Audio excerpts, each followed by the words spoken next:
One of the reasons the FS5 is so big is that it has controls on the camera body, so you don't have to go dumpster diving for menu items while you're out in the field covering an event or shooting a documentary that you can't call cut for.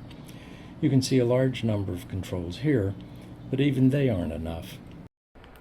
The FS5 lets you assign functions to 6 buttons and 1 dial, so you have even more controls at your fingertips. I have the Model 2, but I'm guessing the Model 1 is similar enough you should be able to follow the directions and get the results you want. There are two first things you need to know. The first thing is the functions you want to assign to buttons, and the second first thing is where those buttons are. I'll cover the second first thing first. The first 3 buttons are on the side of the camera body, as you see here. Buttons 4 and 5 are on the detachable grip.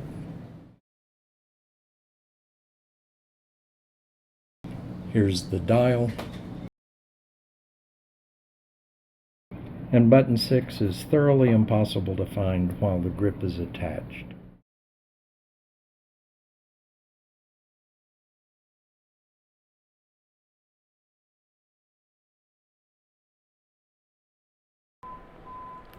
Now the first thing you need to know is what functions you want assigned to which buttons. If you're making good use of the detachable grip, buttons 4 and 5 may be your primary buttons for ease of access. That's almost certainly true if you're hand holding the camera in the field. The dial is easily accessible too. You can reach those buttons in the dial while you hold the camera in both hands with your right hand on the grip.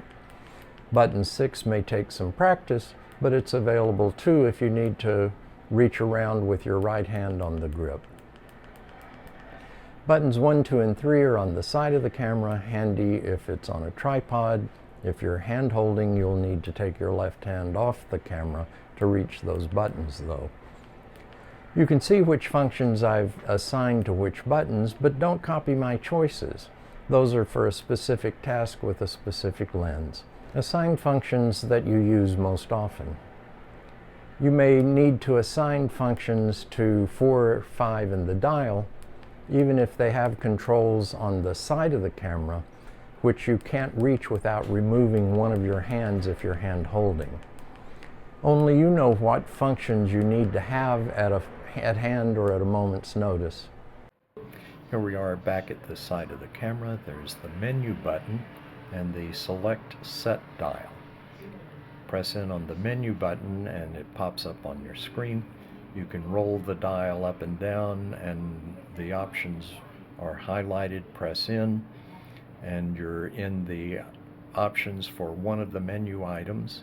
Press in again and you go into other deeper menus. It goes quite deep, as you can see, which is why it's handy to assign buttons to specific functions. Here's the LCD screen. Press menu.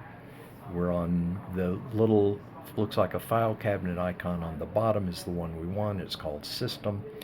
Roll down to Assign Button. Press in on the Select Set switch. Assign 1. And that's to assign a function to button 1. I have it set on peaking, but these are some of the functions that you can assign to the 6 buttons. I'll leave it at peaking, scroll down to assign 2, press in, and again you have all of these functions that you can assign to the various buttons on the side of the camera. I like zebra for button 2, so I'm going to scroll back down to zebra. Zebra, there you are. Select it, roll up to OK and press in for OK, and we're now at assign dial. I've rolled down to assign dial direction. Now I'm back up to assign dial, and I have these limited functions that I can assign to the dial, and I'm going to leave it at ISO gain.